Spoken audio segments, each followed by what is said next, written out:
오늘 저희가 시편 73편입니다. 네.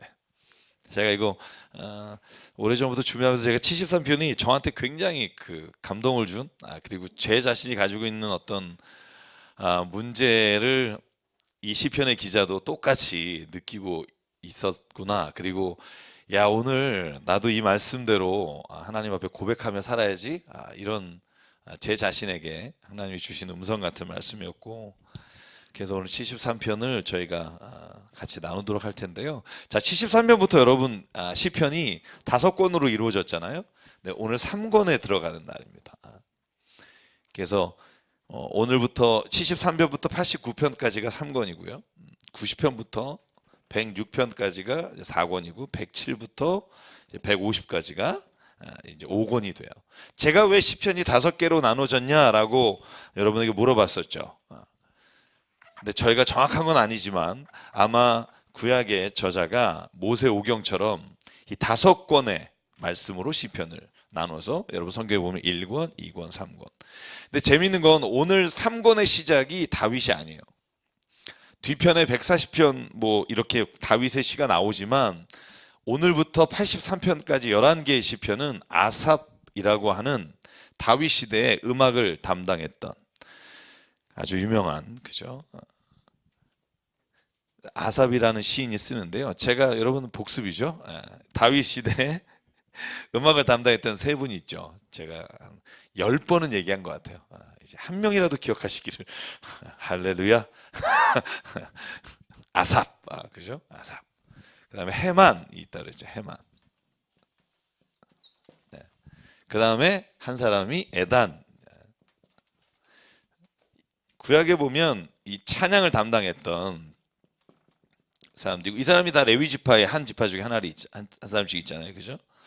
이 사람 무랄이고, 이 사람은 여러분 잘 아시는 고핫 자손이고, 그죠? 게르손 자손이고, 그죠?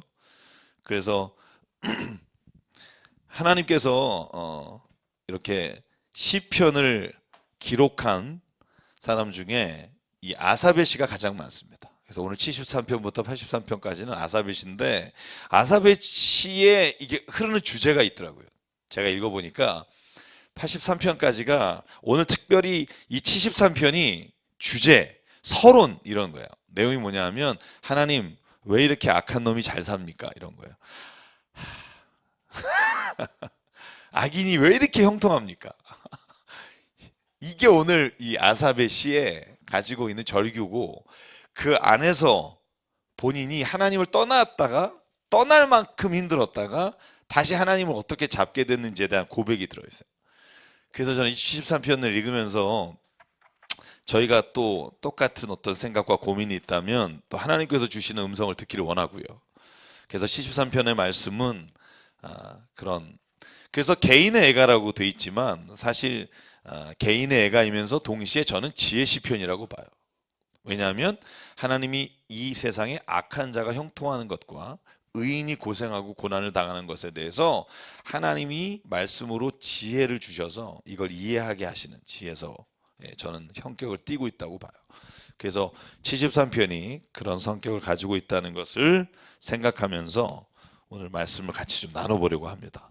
좀 깁니다만 오늘 이 말씀 28절까지 있죠. 네, 저희가 조금씩 나누면서 읽어볼 텐데, 먼저 1절부터 저는 12절까지를 한번 읽었으면 좋겠어요. 12절까지. 이 시인이 말하는 이 세상의 모순된 현실, 그것을 한번 제가 합독해서 읽죠. 12절까지 시작. 하나님은 마음이 정직한 사람과 마음이 정결한 사람에게 선을 베푸시는 분이건만 나는 그 확신을 잃고 넘어질 뻔했구나. 그 믿음을 버리고 미끄러질 뻔했구나. 그것은 내가 거만한 자를 시샘하고 악인들이 누리는 평안을 부러워했기 때문이다. 그들은 죽을 때에도 고통이 없으며 몸은 멀쩡하고 윤기까지 흐른다. 사람들은 흔히들 당하는 그런 고통이 그들에게는 없으며 사람들이 을에 당하는 재앙도 그들에게는 아예 가까이 가지 않는다. 오만은 그들의 목걸이요 폭력은 그들의 나들이옷이다. 그들은 피둥피둥 살이 쪄서 거만하게 눈을 치켜들고 다니며 마음에는 헛된 상상이 가득하며 언제나 남을 비웃으며 악에 찬 말을 쏟아붙이고 거만한 모습으로 포곤하기를 즐긴다.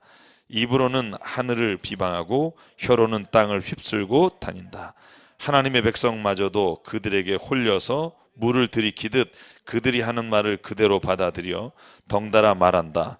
하나님인들 어떻게 알 수 있으랴? 가장 높으신 분이라고 무엇이든 다 알 수가 있으랴 하고 말한다. 그런데도 놀랍게도 그들은 모두가 악인인데도 신세가 언제나 편하고 재산은 늘어만 가는구나. 여러분, 우리가 세상 보면서 이런 거 느낄 때 있잖아요, 그죠? 거짓말해서 속이는데 성공하고, 하나님이 원하시지 않는 일을 그렇게 열심히 하는데도 왠지 복 받는 것 같고. 저는 이거 읽으면서 가장 제게 찔리는 말씀이 뭐냐면, 그들은 피둥피둥 살이 쪄서, 이 말 읽을 때 굉장히 마음에 찔림을 받으면서, 아, 이것도 참 내가 여러분 각자 찔리는 거 하나씩 있으시겠죠? 뭐 없으시다면 여러분이 믿음에 맡기겠습니다만, 포곤하고 남을 무시하고. 그런데 더 마음이 괴로운 건 멀쩡하다는 거예요. 고통도 안 당하고. 오히려 죽음에도 가까이 가지 않은 것 같고 장수하는 것 같단 말이죠.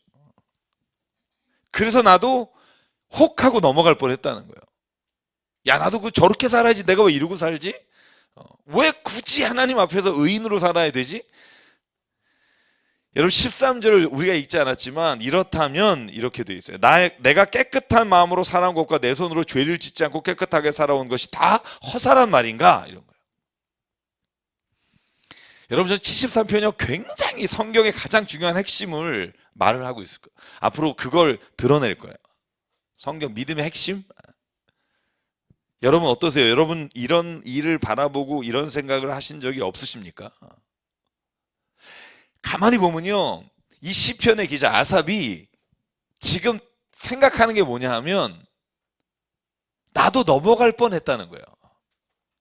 여러분, 이 아삽 정도 되는 사람이 넘어갈 뻔했으면 여러분, 하나님께 시를 쓰고 노래를 만드는 사람이 넘어갈 뻔했다면, 여러분 보통 사람들은 넘어간 사람이 많다는 걸 아셔야 돼요. 넘어간 사람이 많을 거예요. 어떻게 하나님 이럴 수가 있습니까? 여러분, 우리가 믿음에 있는 것 같으나 우리가 어떤 때 믿음이 있는지 없는지를 확인할 수 있냐면, 이런 상황이 있을 때 우리가 믿음이 있는지 없는지를 확인할 수 있어요. 사탄은요, 우리를 시험할 때 말도 안 되는 거 가지고, 예를 들어서 우리가 어떤 걸 갖고 싶은데 못 가졌다, 이것 때문에 마음이 상한다, 뭐 이런 시험 정도가 아니라, 사탄의 시험의 가장 정점에 있는 건 뭐냐면 하나님을 의심하게 하는 거예요. 하나님을 의심하게 하는 거예요. 여러분, 내가 살아가면서 뭔가를 얻지 못하고 이런 거 정도를 우리가 막 나는 왜 이랬지 이게 아니라, 결국 궁극적으로 하나님은 그러면 이런 걸 다스릴 수 없는 분이라는 거 아닌가? 이런 회의가 들 때 그때 심각한 문제에 봉착하게 되는 거예요. 여러분, 혹시 이런 회의를 드신 적이 없나요? 하나님 왜 이러시지? 하나님이 사탄보다 좀 못한가? 뭐 이런 생각도 하는 분이 있을지 모르겠습니다만, 저는 이 13절의 고백이, 저는 우리가 살아오면서 주님의 일 열심히 하고 하나님 뜻대로 사는 사람에게 오는 시험이에요. 내가 이렇게 정직하게 산 게 허사인가? 내가 이렇게 하나님 앞에서 죄 짓지 않으려고 막 이렇게 애를 썼는데, 죄 짓고 사는 사람들은 이렇게 떵떵거리는데 이거 내가 뭐 헛짓을 한 거 아닌가? 막 이런 생각이 드는 거예요. 여러분, 저는 이 질문이 우리가 사는 세상에 우리가 어떻게 답을 주겠냐는 거예요. 여러분은 뭐라고 말을 하시겠어요? 그분들에게. 집사님? 저하고 눈이 마주쳐 버렸네요. 네. 뭐라고 말을 하시겠어요? 만약 그렇게 묻는 사람이 있어, 그러면 끝까지 가보자. 결국 제가 망할 거다.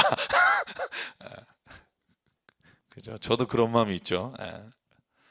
뭐라고 말씀하시겠어요? 누구도 좋습니다. 뭐라고 말하겠어요? 여보세요?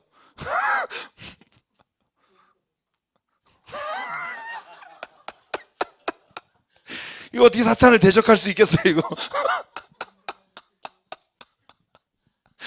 우리 장만수 집사님, 혹시 뭐라고 대답하시겠어요?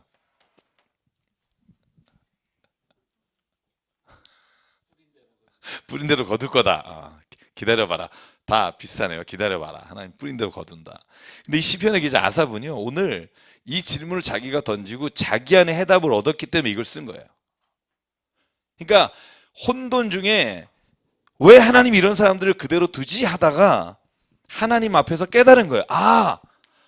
그 깨달은 게 중요하잖아요. 그죠? 우리도 오늘 그 깨달음을 따라가 보자고요. 오늘 어떤 깨달음이 있냐면, 보실래요? 14절, 15절, 16절. 제가 읽을게요. 하나님, 주님께서는 온종일 나를 괴롭히셨으며 아침마다 나를 벌하셨다는 거예요. 이 문제를 얼마나 생각했으면 나도 그들처럼 살아야지 하고 말했다면 나는 주님의 자녀들을 배신하는 일을 하였을 겁니다. 내가 이 얽힌 문제를 풀어보려고 깊이 생각해 보았으나 그것은 내가 풀기에는 너무나 어려운 문제였습니다. 결국은요, 이 시인의 고백이 뭐냐면 나는 그 문제를 풀 수가 없었다는 거예요. 내 머리로는. 여러분, 그러니까 우리가 말문이 막히는 건 당연해요. 우리가 논리정연하게 누구나 이해할 수 있는 말로 설명해 줄 수 있는 방법은 없다는 거예요. 그런데 여기에 나오는 것처럼 나들도 이제 그들처럼 살아야지 그렇게 넘어갈 뻔했는데, 이걸 바꾸게 되거나 이거에 대한 해답을 어디서 받았냐 하면 그 다음 절이에요. 내가 성소에 들어갔더니, 이렇게 돼 있어요. 한번 17부터 22절까지 한번 읽어볼까요? 시작. 그러나 마침내 하나님의 성소에 들어가서야 악한 자들의 종말이 어떻게 되리라는 것을 깨닫게 되었습니다. 주님께서 그들을 미끄러운 곳에 세우시며 거기에서 넘어져서 멸망에 이르게 하십니다. 그들이 갑자기 놀라운 일을 당하고 공포에 떨면서 자취를 감추며 마침내 끝장을 맞이합니다. 아침이 되어서 일어나면 악몽이 다 사라져 없어지듯이 주님께서 깨어나실 때에 그들은 한낮 꿈처럼 자취도 없이 사라집니다. 나의 가슴이 쓰리고 심장이 찔린 듯이 아파도 나는 우둔하여 아무것도 몰랐습니다. 나는 다만 주님 앞에 있는 한 마리 짐승이었습니다. 아멘. 성소에 들어가서야 깨달았다는 거예요. 왜 성소에 들어가서 깨달았을까요? 내가 아무리 이 문제를 풀려고 했으나 내가 풀기에는 너무나 어려운 문제였는데 성소에 들어가서 해결됐어요. 왜? 한번 생각해 보셨어요? 왜 성소에 들어갔을 때 해결이 됐을까?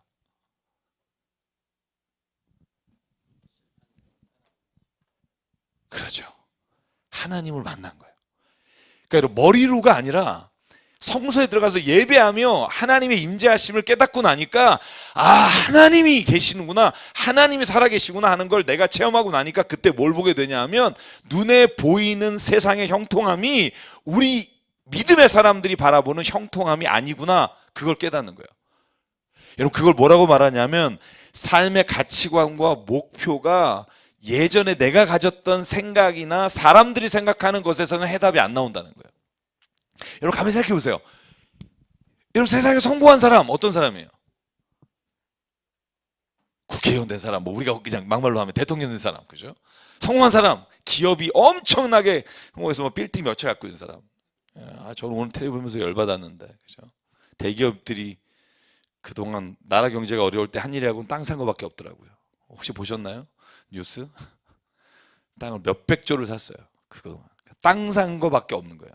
기업에 투자 안 하고. 그런 사람들이 잘 되잖아요. 땅값 오르니까.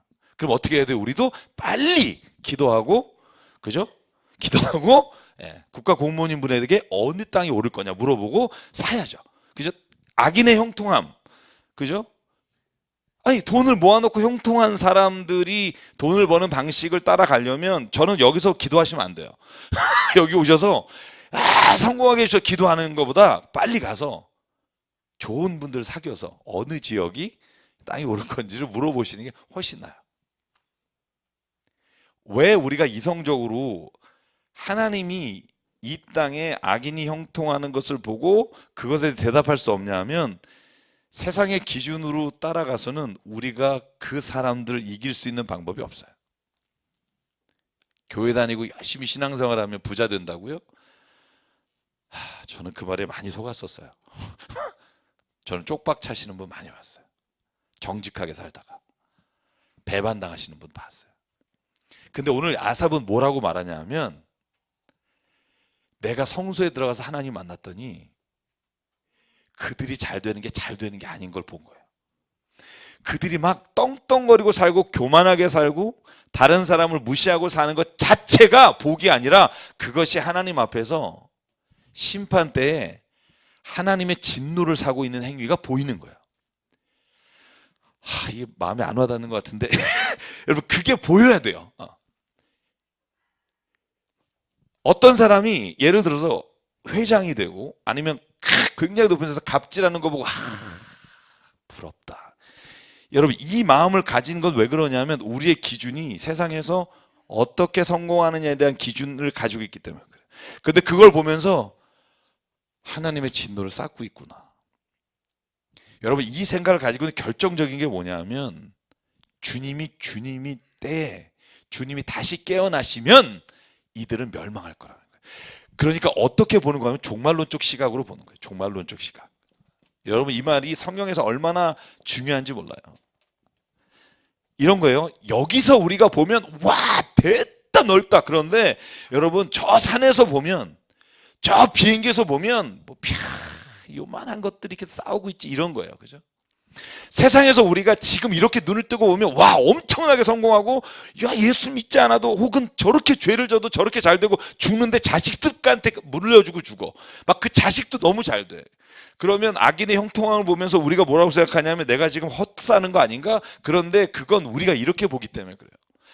저 위에 올라가서 보면 저게 진짜 보잘것없는 짓이구나. 그 시각이 어디예요? 종말론적 관점에서 지금의 사람들의 삶을 보면 그것이 결코 성공이 아니라 그것이 결코 하나님 앞에서 받은 축복이 아니라는 걸 아는 거예요. 그래서 뭐라고 고백할 수 있어요? 주님 이제야 깨달았습니다. 그들은 결국 넘어져서 멸망의 길에 갑니다. 이 말이 살아서 멸망의 길을 간다는 게 아니에요. 주님이 깨어나실 때. 저는요, 제가 요번에 장례식을 인도하면서 말씀드렸지만 심판이 있다고 믿어요. 그 심판이 있다고 믿는 사람에겐 종말론적 시각으로 세상을 볼 수 있는 눈이 열려요. 악인의 형통함이 지금 세상에서 보기에는 형통함이나 하나님의 종말론적 관점에서 심판의 자리에 가면 그들은 두려워 떨게 될 거예요. 왜냐하면 의인을 주께서 세우시고 악인은 멸하시겠다. 오늘 그 말씀이 어디 있냐면 그의 고백 속에 들어있어요. 한 번 더 볼게요. 우리 74편하고 연결되니까 74편에서 우리가 보여야 될 본문들은 보고요. 그래서 22절, 나는 우둔하여 아무것도 몰랐습니다. 나는 주님 앞에 한 마리 짐승이었습니다. 이 고백은 뭐냐 하면 나는 그러니까 세상의 육적인 걸로 봤습니다. 내가 하나님의 영과 하나님의 말씀으로 보지를 못하고 내가 육적인 것을 바라보니까 계속 시험이 드는 거예요.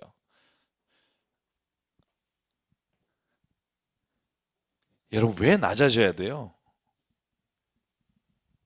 주께서 낮아지라 그러잖아요. 주께서 십자가 지라 그러잖아요. 여러분, 그걸 이렇게 생각하는 분이세요. 낮아지면, 내가 막 여기서 세상에 낮아지면 하나님이 막 들어서 높여줄 거다. 성공할 거다. 이래서 낮아지면 제가 장담합니다. 이 사람은 결국 열받아요. 왜냐하면 세상에서 하나님이 안 높여줄 때가 많아요. 절대로. 십자가 져요? 여러분, 십자가 지는 사람이 계속 십자가 져요. 제가 장담할게요. 왜냐하면 그 사람이 십자가 지도록 사람들 계속 얘기해요. 제가 장례식장에 가면 느끼는 게 있어요. 계속 오시는 분만 와요. 와서 하시는 말씀은 왜 계속 저희만 와요? 십자가 지고요. 계속 십자가 질 거예요. 예수님이 이런 말 안 하셨어요? 네가 내 십자가를 지고 와라. 그러면 네가 이 세상에서 이제는 십자가가 영광이 될 거다. 이런 말 안 하셨어요. 십자가 뒤에 있는 기쁨을 보게 될 거다. 그죠? 그 기쁨은 사람의 눈으로 이 세상에서 이렇게 보는 기쁨이 아니라 내가 십자가에 죽고 내가 뭔가 낮아짐으로 인해 하나님이 누군가를 높이시고 누군가에게 역사하시고 누군가에게 죽음에서 생명으로 바꾸시는 역사를 보면 내가 십자가를 지고 가는 게 기뻐지는 거예요. 그러니까 십자가를 지는 게 결국은 내가 코스프레해서 십자가를 지는 척 하다가 어느 순간에 하나님이 나를 십자가 지셨으니까 세상에서 높여주시는 거를 바라고 가는 게 아니라 십자가 지는 게 그냥 은혜인 거예요. 왜냐하면 그걸 통해 하나님이 행하시는 일이 반드시 있다니까요. 여러분, 가정에서요, 그냥 십자가를 지자. 그러면 하나님이 내가 십자가를 짐으로 인해 다른 누군가가 하나님의 곁으로 돌아오는 일을 하실 거다. 그러니까 부부가 서로 바라보면서 그래 네가 먼저 져 이런 게 아니라 내가 진짜 그러면 내가 지는 순간 이 일을 통해 누군가가 하나님의 사랑 안에 들어오는 역사가 일어난다는 거예요. 그러니까 여러분 낮아지면 하나님이 이 세상에서 높여주신다는 말이 아니고요. 하나님은 당신이 낮아지는 자리에서 이미 당신을 높여주신다니까요. 낮은 자리가 높은 자리예요. 하나님 보시기에. 그러니까 보는 시각에 따라서 그 자리가 달라져요. 그럼 제가 후배들한테 말할 때 농담 반 하는 게 있어요. 낮아지고 깊어지면 여기서 보면 꺼지는 거지만 거꾸로 돌려놓으면 높아지는 거다. 그죠? 그러니까 시각을 바꿔야 되지. 우리가 이렇게 하면 나중 걸 생각하고 그렇게 하는 게 아니라는 거예요. 제가 늘 헌금에 관해서 말씀드려도 마찬가지죠. 헌금. 내가 헌금을 드리면 하나님이 나에게 물질의 축복을 주실 거다. 말라기 3장 10절. 그게 우리의 어떤 그죠? 눌러주실 거다. 성경에 딱 한 번 나오는 구절을 100 몇 개가 나오는 구절보다 더 크게 보는 거죠. 그러니까 성경을 잘못 보는 거예요. 하나님은 결코 우리가 정말로 하나님께 헌금할 때 그걸 보고서 복의 물질 축복을 주는 게 아니라 이미 내가 받은 거에 너무 감사해서 드리는 게 헌금이고, 예배를 열심히 드리면 우리 자식이 대학 가니까 새벽 예배 열심히 나오는 게 아니라 이미 내 자식이 하나님의 존재 안에 있다는 게 너무나 감격해서 예배 자리에 나오니까 그게 은혜가 되는 거예요. 이게 역전되지 않으면 결코 우리는 세상에서 만족할 수 없어요. 제가 발견한 것 중에 하나가 그거예요. 생각이 역전돼야 돼요. 가치관이 역전되고 종말론 쪽 관점에서 바라봐야 돼요. 그러면 불쌍해져요. 죄 짓고 성공한 사람이 부러운 게 아니라 불쌍해요. 왜? 여기선 떵떵할지 모르나 하나님의 마지막 시점에 그 시간에 가서는 저들은 다 하나님의 심판대 앞에 서서 어떠한 일을 당하게 될지 성경에서 말씀하고 있기 때문에 불쌍하게 봐야 돼요. 그래서 우리가 그를 욕할 필요가 없는 거예요. 욕해서도 안 돼요. 다른 종교를 가진 사람 아니면 죄를 짓고 그런 사람을 욕하는 게 아니라 불쌍한 마음으로 그를 위해 기도하는 거예요. 그게 진짜 저는 신앙 안에서 우리가 살아가는 거지. 야, 저놈 저거 종말론 때 죽는다? 뭐 이래서 우리가 그거를 가지고 또 미안을 삼는 걸 하나님 원하시지 않으세요. 왜냐하면 그도 하나님이 구원하시기 위해 십자가에 죽으신 하나님의 자녀이기 때문에. 여러분, 그래서 그 자체가 은혜인 거예요. 그렇게 볼 수 있는 자체가 은혜인 거고. 그런 시각을 바꿔주신 하나님께 이렇게 나가면 너무너무 내 자신이 하나님 앞에서 즐거움을 찾는 거예요. 기쁨을 찾는 거예요. 평화를 찾는 거예요. 다른 누가 주는 게 아니라 저는 오늘 여기서 아사벨 씨가 너무너무 제 안에 하나님이 주신 말씀 같았어요. 다른 어떤 곳에서 위로를 찾는 게 아니라 성소에 들어가서 주님 앞에 서니까 보이는 거예요. 아, 그들이 성공하는 게 아니구나. 그들이 형통한 게 아니구나. 그들이 지금 잘 되는 게 아니구나. 저들은 지금 죽음으로 가고 있구나. 결국 자기는 모르고 있으나 자기의 삶이 멸망할 뿐만 아니라 자녀도 멸망의 길로 가는구나. 여러분, 이게 보이기 시작하면 불쌍하게 되고 긍휼하게 되고 오히려 우리의 말이 부드러운 말로 하나님 앞에서 그들을 위해 기도하는 말이 되는 줄 믿습니다. 악인들의 공격 앞에서 탄식하는 하나님을 보셔야 합니다. 그래서 기도가 바뀌어요. 뭐라고 기도가 아삽의 기도가 마지막 부분에 바뀌냐 하면 하나님, 그러니까 제발 저를 떠나지 마십시오. 하나님, 내 눈이 바뀌지 않게 해주십시오. 내 시각이 바뀌지 않게 해주십시오. 내가 지금 가지고 있는 이 결론, 이 마음 확신을 하나님 흔들리지 않게 도와주십시오. 여러분, 이 시제의 마지막이 23편부터 여러분, 그래서 고백이 이렇게 들어가요. 같이 한번 읽을게요. 시작. 그러나 나는 늘 주님과 함께 있으므로 주님께서 내 오른손을 붙잡아 주십니다.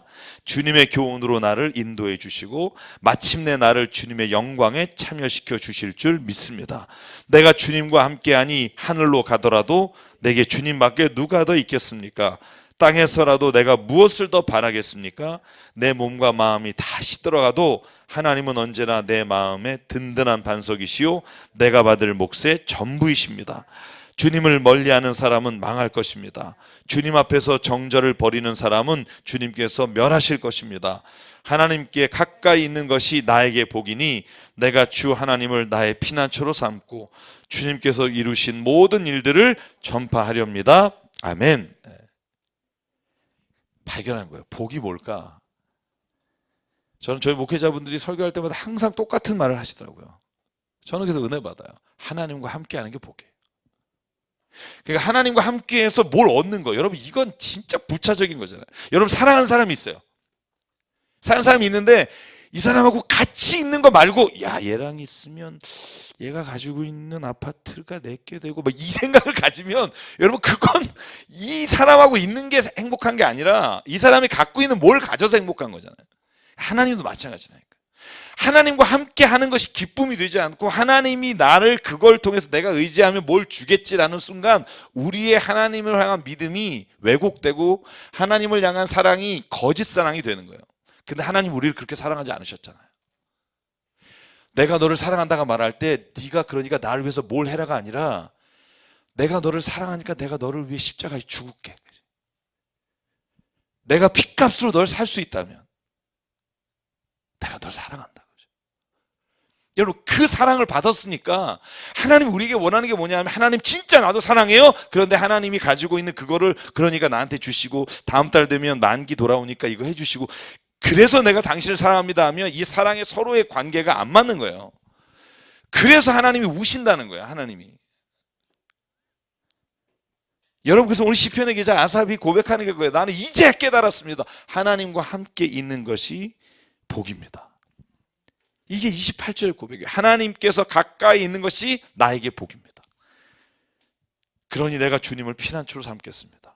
주께서 주신 모든 일을 내가 전파하겠습니다.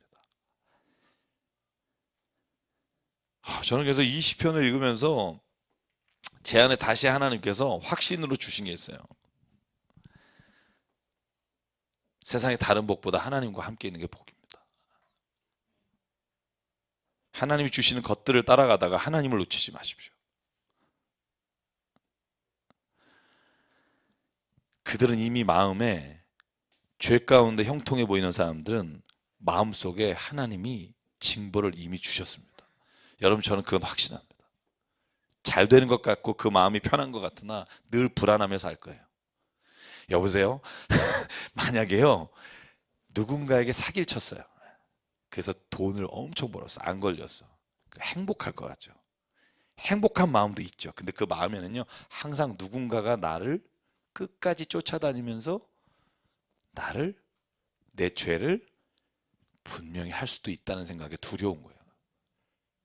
여러분, 그래서 마음이요, 평안하지가 않아서 벽에 밑에 총을 두고 자는 거예요. 그게 뭐냐면, 우리는 겉으로 보기에 평안한 것 같으나 하나님은 이미 그 마음의 양심을 따라 하나님께서 이미 벌을 내리셨다는 거예요. 죄를 짓는 순간 그 죄가 회개하지 않으면 이미 하나님이 징벌이 그 안에 있어서 늘 그 죄로 말미암아 자기가 염려와 근심 가운데 살아가는 거예요. 여러분, 제가 창세기 50장 여러분에게 말씀드렸잖아요. 창세기 37장에 요셉을 형들이 팔아넘겨요. 45장 50장 보시면요, 얼마나 재밌냐 하면, 제가 요즘 창세기 읽고 출애굽기로 넘어갔는데 제가 한 단어 한 단어 봐요. 저는 어떤 내용이 있냐 하면, 요셉은 형들을 용서한다니까요. 형들이요, 내가 요셉입니다. 내가 당신들이 보내. 그랬더니 형들은 뭐라 그러냐면, 그때 그들이 말하기를, 요셉이 큰일 났다. 이제 우리는 큰일 났다. 그게 50장까지 이어져요. 마지막에 아버지가 죽었어요, 야곱이. 그때 야곱이 죽으니까 형들이 벌벌 떠면서 마지막 50장에 뭐라고 하는 줄 알아요? 와서 요셉에게 말하기를, 야, 있잖아, 내가 너한테 말하는데 아버지가 죽기 전에 유언하셨어. 그래서 요셉이 뭔데요? 아버지가 내가 죽더라도 요셉에게 꼭 말해라. 우리 형들에게 복수하지 말라고. 그때 성경이 이렇게 돼요. 요셉이 통곡하더라고요. 그리고 한 말이 뭔 줄 아세요? 당신들은 악을 행했으나 하나님은 그것을 선으로 바꾸셔서.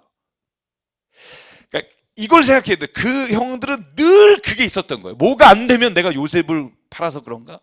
뭔가 길이 막히면 내가 죄 져서 그런가? 여러분, 이런 생각이 있잖아요. 죄는 그래서 회개하라는 거예요. 왜? 회개하면 뭐 하나님이 벌 주시고 안 주시고, 이거보다 먼저 내 안에 하나님의 평안이 임하려면 회개하라는 거예요. 그러면 하나님이 그 마음속에 평안을 주심으로 말미암아 이미 받았던 그 양심의 징벌로부터 하나님이 해결해 주시는 은혜가 있다는 거예요. 여러분, 그래서 멸망하는 길은요, 이 세상에서 가난하고 배고픈 게 아니라 주님을 멀리하는 거예요. 오늘 아삽의 결론은 그거예요. 신의를 버리고 사는 게 멸망하는 길이고, 믿음으로 사는 길이 진짜 하나님 안에서 성공하는 길입니다. 이 말을 지금 받아들이기가 좀 힘드신 분도 있겠지만 저는 우리가 오늘 이 말씀을 믿음으로 살아가면 저는 하나님이 우리가 보지 못하던 것을 볼 수 있도록 이끌어 주실 거라고 믿습니다. 74편이요 연결되는 거예요. 74편은 또 다른 어떤 깨달음을 줘요. 똑같은 주제 속에. 그래서 74편까지 한번 같이 읽어볼게요. 74편이 아사벳 시, 동일한 아사벳 시입니다. 여기에는 또 다른 하나님에 대한 깨달음이 나옵니다. 74편 한번 볼까요? 네. 자, 73편은 하나님의 성소 앞에 성소를 회방하고 짓밟고 욕하는 사람들이 잘 되는 그 상황 가운데 또 탄식하는 거예요. 그러니까 하나님을 비방하는 자들이 잘 되는 거. 그래서 이거는 공동체 애가라고도 많이 불러요. 왜냐하면 이 성소가 폐허가 됐을 때 하나님 왜 그들을 벌하지 않으십니까? 이렇게 묻는 질문으로 되어 있기 때문에 제가 오늘 이거 들어가기 전에 한 가지만 말씀드리죠. 고난을 당할 때 여러분 네 가지 유형이 있어요. 제가 한번 생각해 보니까 사람이 그 고난을 받아들이는 유형. 첫 번째는요. 다른 사람에게 핑계 돌리는 거예요. 제가 이거는 지지난주에 설교하면서 말씀드렸어요. 다른 사람 핑계 대는 거. 어려움이 오면 쟤 때문이야. 그죠? 그래서 옛날에 그런 말 있잖아요. 제가 어렸을 때 듣던 거. 지옥에 가면 천국이나 지옥이나 똑같이 긴 젓가락을 주는데 지옥에 있는 사람은 배가 골아서 말라 죽고 천국에 있는 사람은 피둥피둥 살찐다. 왜냐하면 천국은 서로 먹여주고 지옥에 간 사람은 지가 먹으려고 하는데 안 돼서 어려움 나고 뭐 이런 얘기 어렸을 때 듣고 자랐단 말이죠. 핑계 대는 거야. 다른 사람 상황 때문에 이렇게 됐다. 사람 때문에 이렇게 됐다. 두 번째는 여러분이 어느 유형인지 한번 보실래요? 자기를 비하하는 사람이 있어요. 내가 왜 이러지? 미친놈. 그래서 자기 비하하는 유형이 있어요. 제가 말씀드렸죠. 저는 이쪽이 좀 강해요. 세 번째는요. 자포자기하는 거예요. 그냥 뭐 누가 잘못하고 뭐고 그냥 포기하는 거예요. 그래서 여러분 뭐 자기가 목숨을 끊는다든지 아니면 그냥 세상을 막 산다든지 자포자기하는. 그런데 오늘 74편을 보면 우리가 믿음 안에서 가져야 되는 유형을 오늘 아삽이 보여주는데 그게 뭐냐 하면 내게 다가오는 고난을 하나님의 눈으로 바라보고 하나님의 뜻을 찾는 거예요. 여러분 이게 하나님이 우리에게 주시는 특권이고 축복이라는 거예요. 하나님의 뜻을 발견하는 거예요. 고난 가운데. 여러분 이건요 아무나 할 수 있는 게 아니라니까요. 왜? 믿음이 없는 사람은 못해요. 하나님이 살아계시다고 믿으니까 하나님의 뜻을 구하죠. 오늘 본문에 보면 그 고백이 나와요. 왜 하나님의 뜻을 구하냐 하면 내가 믿고 있는 하나님이 이런 분이기 때문에. 그 확신이 있으니까 하나님의 뜻을 구하는 거예요. 만약 그 확신이 없으면 하나님의 뜻을 못 구하죠. 왜냐하면 하나님이 누구신데 불가지론자. 예를 들어서 하나님이 있을 수도 있고 없을 수도 있다. 그러면 그 사람이 무슨 확신을 가지고 하나님의 뜻을 구하겠어요? 못 구해요. 하나님을 안 믿는 사람 더더욱 못 구해요. 왜? 하나님이 없는데. 둘 중에 하나죠. 재수가 있거나 재수가 없거나. 그죠? 여러분이 만약에 어떤 고난이 왔을 때 지금 다른 사람에게 핑계 대는 경향이 강하시거나 아니면 자기 자신을 막 비하하거나 난 왜 이렇지 나는 왜 안 되지라고 말하는 유형이 있거나 아니면 그냥 무슨 일이 오면 다 그냥 두문불출 그냥 잠수해버리고 자포자기하는 성격인지 어느 건지 모르지만 저는 하나님의 뜻을 구하는 것이 믿음의 자녀들에게 하나님이 주시는 고난 가운데 승리하는 방법이에요. 그 글이 전 14편이에요. 한번 1절, 2절 한번 읽어볼까요? 1절, 2절. 시작. 하나님 어찌하여 우리를 이렇게 오랫동안 버리십니까? 어찌하여 우리의 목장에 있는 양떼에게서 진노를 거두지 않으십니까? 먼 옛날 주님께서 친히 값주고 사신 주님의 백성을 기억해 주십시오. 주님께서 친히 속량하셔서 주님의 것으로 삼으신 이 지파를 기억해 주십시오. 주님께서 거처로 삼으신 시온산을 기억해 주십시오. 너무 힘든 거예요. 목장에 있는 양떼에게 진노를 내리셔서 너무나 어려운 거예요. 괴로운 거예요. 힘든 거예요. 그때 딱 하나예요. 기억해 주십시오. 하나님 나를 기억해 주십시오. 저는 하나님이 기억해 주신다는 것만으로도 충분하다는 성경의 고백이 얼마나 많은지 몰라요. 하나님 나를 기억해 주십시오. 환난 날에 마지막 때에 나를 기억해 주십시오. 그 이유가 밑에 나와 있어요. 3절부터. 그 이유가 얼마나 지금 내가 힘들고 주님의 성소가 어려움 가운데 폐허가 되었는지. 이런데도 하나님은 왜 대적자를 그대로 두시냐고 통곡하는 내용이 11절까지 계속돼요. 제가 조금만 읽어볼게요. 원수들이 주님의 성소를 이렇게 훼손하였으니 영원히 폐허가 된 이곳으로 주님의 발걸음을 옮겨놓아 주십시오. 주님의 대적들이 주님의 집회장소 한가운데 들어와서 승전가를 부르며 승리의 표로 깃대를 세웠습니다. 그들은 나무를 도끼로 마구 찍어내는 밀림의 벌목꾼과 같았습니다. 그들은 도끼와 쇠망치로 성소의 모든 장식품을 찍어서 산산조각냈습니다. 7절부터 같이 읽죠. 주님의 성소에 불을 질러 땅에 뒤엎고 주님의 이름을 모시는 곳을 더럽혔습니다. 그들은 시도 남기지 말고 전부 없애버리자 하고 마음먹고 이 땅에 있는 하나님을 만나 뵙는 장소를 모두 불살라 버렸습니다. 우리에게는 어떤 징표도 더 이상 보이지 않고 예언자도 더 이상 없으므로 우리 가운데서 아무도 이 일이 얼마나 오래 갈지를 아는 사람이 없습니다. 하나님, 우리를 모욕하는 저 대적자를 언제까지 그대로 두시렵니까?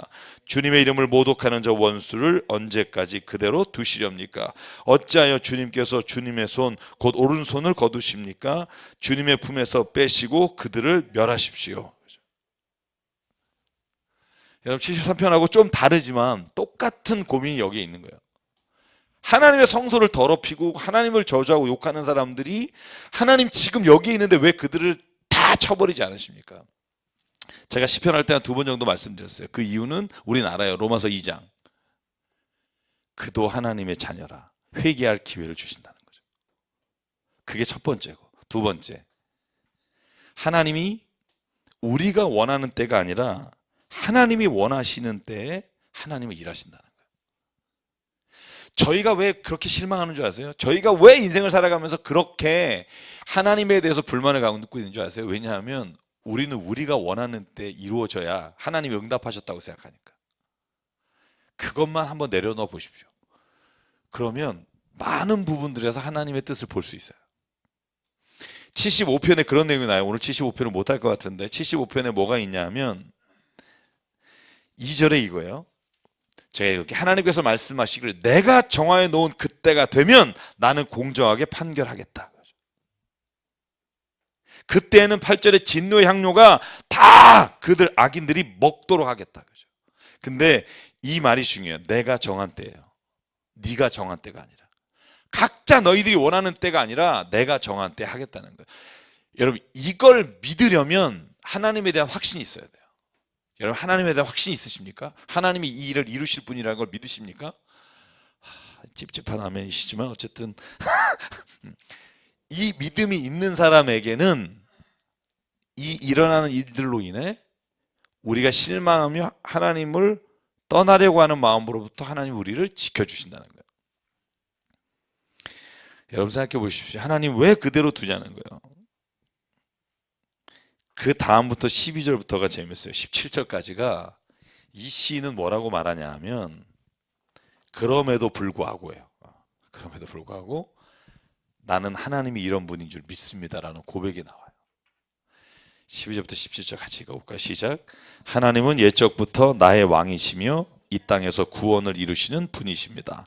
주님께서는 주님의 능력으로 바다를 가르시고 물에 있는 탄인들을 머리를 깨뜨려 부수셨으며 리워야단의 머리를 부수셔서 사막에 사는 짐승들에게 먹이로 주셨으며 샘을 터뜨리셔서 개울을 만드시는가 하면 유유히 흐르는 강을 메마르게 하셨습니다.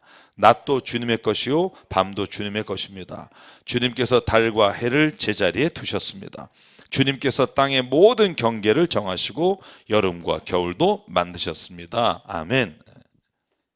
그 다음에는 그러므로 하나님 저 모욕하는 자들을 하나님 기억하시고 이렇게 해주십시오 라고 말하지만 그 전에 뭐가 있냐면 여러분 12절부터 17절에는 고백이에요.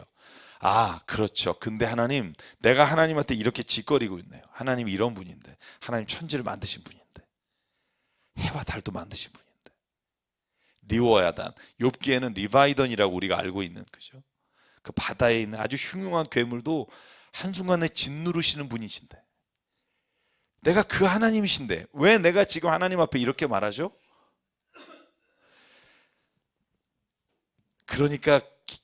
기도가 어떻게 되냐면 하나님 왜 이러십니까? 라고 되다가 이 하나님을 다시 한번 고백하고 깨달은 이후에는 뭐라고 되냐면 하나님께 간구하고 하나님께 간절한 요구를 해. 하나님 이 일을 하나님 이루어 주십시오 라고 하나님께 구하는 기도로 바뀌어요. 여러분 저는요 제가 한번 말씀드린 적이 있지만 믿음은 60% 70%가 저는 없다고 생각해요. 0% 아니면 100%예요. 뭐 나는 아리까리 70 정도다. 이건 사실 없다고 보시면 돼요. 저는 개인적으로 제 자신이 그런 고백을 되게 많이 해요. 자꾸 요 중간에서 어느 선에 자꾸 멈추려고 하다 보니까 자꾸 내 신앙이 하나님께 확신으로 가지를 못해요. 믿음은요 있느냐 없느냐지. 있기도 하고 없기도 하고 아리까리 60% 정도다 하면 없다고 보시면 돼요. 그게 성경이 말하는 거예요. 하나님을 그냥 어느 정도 신뢰해라. 성경이 이렇게 말하신 적이 없어요. 하나님을 전적으로 의지하라. 왜냐하면 전적으로 의지 안 하면 언젠간 우리는 한순간에 흔들린다는 거예요. 그냥 여러분이 그냥 선언하시는 거예요. 하나님은 천지를 창조하신 분이시고 만유의 주제이시며 나를 오늘도 창조하시사 이 세상의 목적 가운데 보내셨고 하나님이 어떻게 쓰시든 나를 쓰시고 하나님의 나라에 나를 부르실 걸 믿습니다. 나는 그것이 내 인생에서 가장 큰 확신입니다라고 고백하고 100%를 선언하는 순간 그때 우리의 모든 연약했던 혹은 믿음 안에서 잊지 못했던 것들을 하나님께서 믿음의 자리로 바꾸시는 은혜를 체험한다는 거예요. 여러분 100%의 믿음이 있었으면 좋겠어요. 100%의 믿음. 그냥 하나님 믿습니다. 잘 몰라. 어떻게 왜 이러지? 그럴 때 그냥 오늘 시인처럼 하나님 왜 이러십니까? 왜 오른손을 거두십니까? 이렇게 질문할 수 있어요. 그런데 우리의 마지막은 뭐냐 하면 하나님은 주님의 능력으로 바다를 가르시는 분이었죠. 낮도 주님의 것고 밭도 주님의 것이었죠. 해와 달도 주님 것이었죠. 모든 땅의 경계도 만드신 분도 주님이시고 여름과 겨울을 만드신 것도 주님이시죠. 내가 하나님 앞에 뭐라고 말하겠습니까? 여러분 이게 지혜서의 공동된 모습이에요. 공동된. 욥기서가 마지막에 그거잖아요. 야야 시끄러. 내가 천지 만들 때 너 있었니? 하나님이 그거 묻잖아요. 뭐 욥기에 있는 고난은 왜 너의 고난이 내가 너에게 줬는지에 대한 얘기 한마디도 없어요. 물론 마지막 후대에 첨가됐는지 모르지만 그 마지막에 그죠? 다시 자녀를 얻고 회복되는 일이 있지만 여러분 그게 욥기의 결론으로서 중요한 건 아니에요. 여러분 그럼 만약에 회복되지 않았으면 어떻게 할 거예요? 고통 자체로 만약에 끝났다면 보이는 것에서 어떨 거예요? 중요한 건 뭐냐면 하나님이 욥기와 그 세 친구들에게 말하는 이유는 뭐냐면 너희들이 잠잠하라는 거예요. 내가 하나님이고 너희는 피조물이라는 거예요. 여러분 이거 인정하는 게 쉽지 않아요. 왜냐하면 인간은요 늘 내 자신이 중심이 돼야 된다는 욕구가 있어요. 그러니까 나 자신이 중심이 돼야 된다는 게 사람들 가운데서 늘 본능적으로 나오고요. 그 다음에 우리 인간이 모든 것에 중심이 돼야 된다는 욕망이 바벨탑 사건부터 우리에게 항상 흘러와요. 그래서 우리는 하나님이 우리를 제한하고 우리를 무언가 불편하게 하니까 하나님을 대적해야 된다는 말에 우리가 막 동조하는 경우가 많아요. 근데 성경은 뭐라고 말하냐 하면 하나님은 하나님이시고 창조주이시고 너희는 피조물이라는 거예요. 이걸 인정하는 순간 뭐가 보이냐면 진짜 내 삶에서 내 존재가 무엇을 위해 살아야 되는지 그때 볼 수 있는 거예요. 만약에 내가 하나님처럼 생각하면 내 자신을 결코 볼 수가 없어요. 근데 여러분 이 세상에 태어나려고 여러분이 뭔가 작정하시고 오신 분 있으세요? 가는 날 정해놓고 지금 여러분 자살하지 마시고요. 정해놓고 뭔가 사시는 분 있어요? 없어요. 우리가 이 세상에 존재하는 것도 하나님의 시간에 왔고 가는 것도 하나님의 시간에 가요. 그런데 우리는 꼭 무슨 욕심이 있냐면 그럼에도 불구하고 이 인생의 주인이 나라고 생각해요. 그래서 내가 이 모든 것을 계획해야 되고 하나님을 도와야 된다고 생각해요. 저는요 반은 맞지만 반은 틀려요. 하나님 우리 이 세상을 보내시면서 우리가 하나님 안에서 결단하고 자유의지를 할 수 있게 두셨어요. 그러나 여러분 궁극적으로 우리를 창조하신 분은 하나님이시고 우리는 창조자가 아니기에 하나님이 오라 하면 가야 되고요. 여러분 이것이 우리가 가지고 있는 가장 단순한 믿음이어야 돼요. 하나님이 우리의 인생의 주관자십니다. 만약에 이게 없다면 우리가 살아가면서 늘 괴로움 가운데 하나님 왜 이럽니까? 라는 질문이 끊이질 않아요. 물론 우리 안에 그 거룩한 질문이 있어야 돼요. 하나님 왜 이런 일이 일어납니까? 이런 질문을 통해 뭘 깨달아야 되냐면 네 번째예요. 그러니까 하나님이 막 하나님 때문에 이런 일 있잖아 이런 거 하는 게 아니라 하나님 왜 이렇게 이 땅에 가난하고 힘든 사람들이 잘 살지 못하게 돼 있습니까? 라고 내가 질문을 던졌다면 아삽처럼 마지막 결론은 하나님이 그래서 나를 이 땅에 보내셔서 그 일을 이루게 하셨구나. 하나님의 뜻과 계획을 발견하는 거예요. 그게 질문의 목적이에요. 우리가 회의와 방황 가운데 혹은 누구를 비난하는 가운데 가는 건 하나님이 주시는 질문이 아니에요.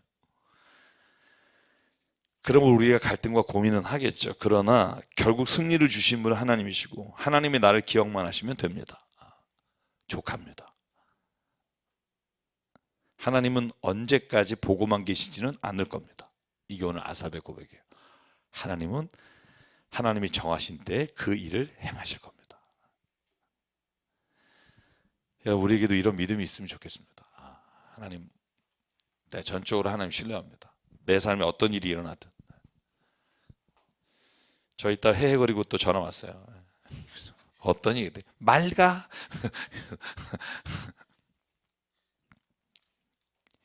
결국 우리가 할 수 있는 게 아무것도 없어요. 여러분, 그 큰 불 앞에 뭘 할 수가 있어요? 아무것도 할 수 있는 게 없어요. 할 수 있는 게 없는데 내가 하는 것처럼 사는 게 교만인 거예요. 성경에서 왜 교만이 가장 악한 죄라고 말하냐면 하나님이 하실 일을 내가 할 수 있다고 생각하고 가니까 그게 하나님 보시기에는 가장 교만이에요. 여러분 아주 어리네. 우리 저기 장집사님이 제일 잘하겠다. 시오. 다 입혀주고 먹여주고 기저귀 갈아주고 다 해주는데 만약에 내 인생 나일 거야. 그러면 얼마나 웃겨요. 그러면 너 나가. 이렇게 되는 거 아니에요? 그죠? 그러니까 우리가 하나님이 다 입혀주시고 먹여주시고 심지어 우리에게 생명을 주셨는데 내 거다라고 하나님과 거리를 두고 산다거나 하나님이 행하시는 일에 대해서 내가 그렇게 살면 하나님 보시기에 어떨까요? 저는 하나님이 그래서 교만이 가장 하나님 보시기에 가장 큰 죄라는 거예요. 내가 피조물입니다 고백하면 내가 굉장히 누추해지고 낮아지는 것 같죠? 아니에요. 나를 창조하신 분이 하나님이시라면 내가 피조물이라고 고백하는 것 자체가 영광이에요. 그걸 글로리라고 그래요. 세상이 줄 수 없는 거예요. 글로리. 하나님의 영광이 내가 하나님의 그분이 누군 줄 알기 때문에 내가 하나님께 피조물이고 내가 그분에게 주권이 있습니다 말하면 내 자신이 쫄아들고 막 낮아지고 마치 직장에서 회장이 있고 사장이 있고 막 말단 사원이고 이런 게 아니라 여러분 그러면 비참하죠. 인간이 세상에 그러면 대항해 싸워야죠. 만약에 그런 하나님이라면. 그런데 하나님이 영광이 그의 형상을 따라 지음받은 우리에게 오늘 입혀지는 걸 인정하는 순간 우리도 그 거룩함에 참여하며 영광에 참여하는 자가 돼서 그게 영광이 되는 거예요. 그래서 피조물이라고 선포하는 게 내가 낮아지고 누추한 게 아니라 하나님의 영광에 참여하는 하나님의 존재, 하나님의 형상을 닮은 존재가 되는 너무나 기쁜 일이 되는 거예요. 너무나 기쁜 일. 근데 그 감격이 없다는 거죠. 그 감격이. 사람들이 말하면 확 귀가 쏠렸다가 막 거봐 어쩐지 막 이렇게 되는 게 저는 확신과 믿음 안에 있지 못하기 때문이다. 제가 오늘 75편을 하면은 우리 목회자분들도 지금 엄청 피곤하세요. 그래서 75편은 집에 가서 읽어오시면 좋을 것 같고요. 결국 75편은 감사로 넘어가요. 그래서 주님께 감사하고 또 감사합니다. 저는 이 표현이 너무 멋있어요. 감사하고 그냥 감사하는 게 아니라 또 감사합니다. 주님의 이름을 부르는 이들이 주님께서 이루신 그 놀라운 일들을 전파합니다. 저는 이 고백이요 하나님께 질문을 던졌던 사람에게 주시는 특권이에요. 그래서 제가 여러분에게 늘 말하죠. 제가 여러분에게 믿어야 합니다 이렇게 말하지만 여러분이 질문하고 하나님 왜 이럽니까 말하고 의심 날 때 하나님께 하는 걸 두려워하지 마십시오. 하나님 그것도 다 들으시는 분이고 그 대답을 해주시는 분이에요. 제가 받은 응답 혹은 아삽이 받은 응답이 곧 우리의 응답이 될 수는 없어요. 우리의 모든 또 다른 질문에 하나님은 응답하시는 분이에요. 그래서 제가 로버트 맥가비 브라운 목사님 그 신학 교수님이 쓰신 책을 보고 늘 말씀하는 거 있죠. 성경은 질문한 자에게 대답한다. 그게 어떤 질문이라도 내가 읽고 하나님 앞에 질문한 사람에게는 하나님이 응답을 주세요. 반드시 주십니다. 그러나 질문하지 않는 자는 하나님 앞에서 그 대답을 듣지 못하고 살아요. 그러니까 늘 기웃거리는 거예요. 어디 누구 좋은 여러분이 하나님 말씀 안에서 그걸 찾아가게 되기를 간절히 바랍니다. 그래서 오늘 이 말씀을 여기까지 하고요. 우리 찬양 하나 부르고 잠깐 기도할게요.